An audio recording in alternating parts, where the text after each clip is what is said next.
కర్ణాటకలో ఏదైతే ఈ బంగ్లాదేశ్ నుంచి వచ్చిన చొరబాటుదారులు, అక్రమ వలసదారులు సెటిల్ అయిపోతున్నారు. డెమోగ్రఫికల్ చేంజ్ వస్తుంది. మతపరమైన ఉద్రిక్తతలు సృష్టిస్తున్నారు.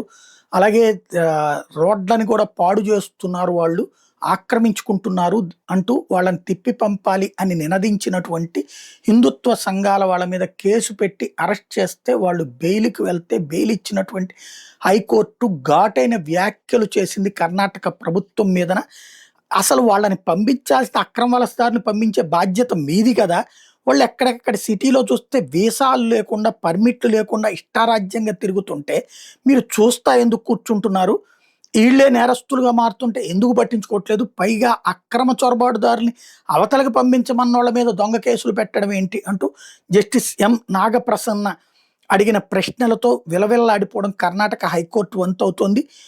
అనేక మంది మీదన పునీత్ ఖేర్హల్లి ఎవరైతే ఇట్లాంటి నినాదం ఇచ్చినటువంటి హిందుత్వవాది మీదన వరుసబెట్టి పెట్టిన కేసులు, ఎఫ్ఐఆర్‌ల మీదన స్టే ఇచ్చింది హైకోర్టు.